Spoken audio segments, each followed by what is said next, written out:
ইসলাম বিজয় বাকি আছে না হয়ে গেছে? ইসলামের বিজয় হয়ে গিয়েছে ১৫০০ বছর আগে। এখন যারা বলে আমাদের ভোট দিলে ইসলাম বিজয়ী হবে, তারা রাজনৈতিকভাবে জাতিকে প্রতারণা করতে চাচ্ছে। এখন যারা বলে আমাদের ভোট দিলে ইসলাম বিজয়ী হবে, তারা রাজনৈতিকভাবে জাতিকে প্রতারণা করতে চাচ্ছে।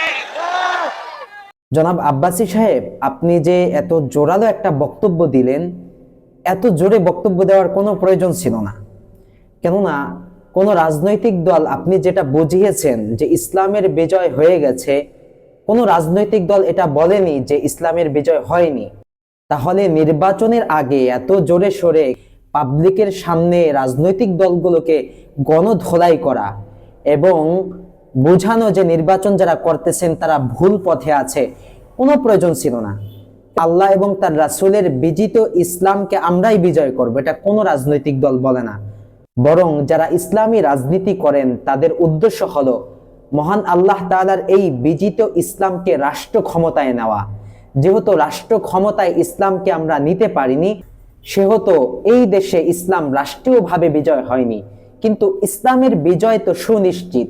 এই ভিত্তিতে ইসলাম অনেক আগেই বিজয় হয়ে গিয়েছে, যেটা আপনি বুঝিয়েছেন। কেউ এটার ব্যাপারে বিরোধিতা করেনি। তাহলে এত শব্দের মারপ্যাচ দিয়ে নির্বাচনের আগে পাবলিকদেরকে পথ ভোলানোর কোনোই প্রশ্ন আসে না।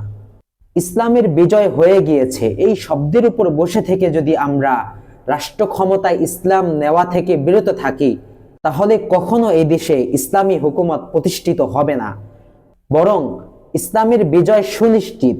সেই বিজিত ইসলামকে রাষ্ট্র ক্ষমতায় নেওয়ার জন্য আমাদেরকে ঐক্যবদ্ধ হয়ে আপ্রাণ চেষ্টা চালাতে হবে। ইসলামের বিজয় হয়ে যাওয়া সত্ত্বেও বা ইসলামের বিজয় সুনিশ্চিত জানা সত্ত্বেও কেন আমাদের দেশের ইসলামী রাজনৈতিক ব্যক্তিবর্গরা ইসলাম বিজয় হবে এই শব্দটা ইউজ করেন? কারণ মানুষ মরণশীল, মানুষ সুনিশ্চিতভাবে মারা যাবে। তার মানে এই নয় যে সকল মানুষ মারা গিয়েছে, বরং যখন মারা যাবে তখন তাকে মৃত ঘোষণা করা হবে। কিন্তু মানুষ তো এক সময় না এক সময় মারাই যাবে। এই জন্য যে মারা যায়নি তার ক্ষেত্রে এটা বলা যাবে না যে মারা গিয়েছে। একইভাবে ইসলামের বিজয় সুনিশ্চিত, ইসলাম বিজয় হয়ে গিয়েছে, কিন্তু সেই বিজিত ইসলামকে রাষ্ট্র ক্ষমতায় নেওয়ার জন্য আমাদের চেষ্টা করতে হবে। যদি চেষ্টা না করি তাহলে ইসলামকে রাষ্ট্র ক্ষমতায় নেওয়ার ব্যাপারে আমরা গাফেল এবং ব্যর্থ। এক্ষেত্রে ইসলাম ব্যর্থ না, বরং আমরা মুসলমানরা ব্যর্থ, যে কথা আপনিও বুঝিয়েছেন।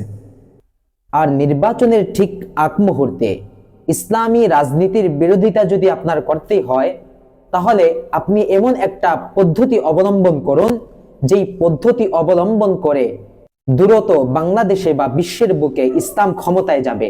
যদি আপনি সেটা প্রতিষ্ঠিত করতে পারেন, তাহলে সমস্ত রাজনৈতিক নেতা এবং ব্যক্তিবর্গরা আপনার হাতে হাত রেখে বায়আত গ্রহণ করে আপনাকে সর্বোচ্চভাবে সহযোগিতা করবে।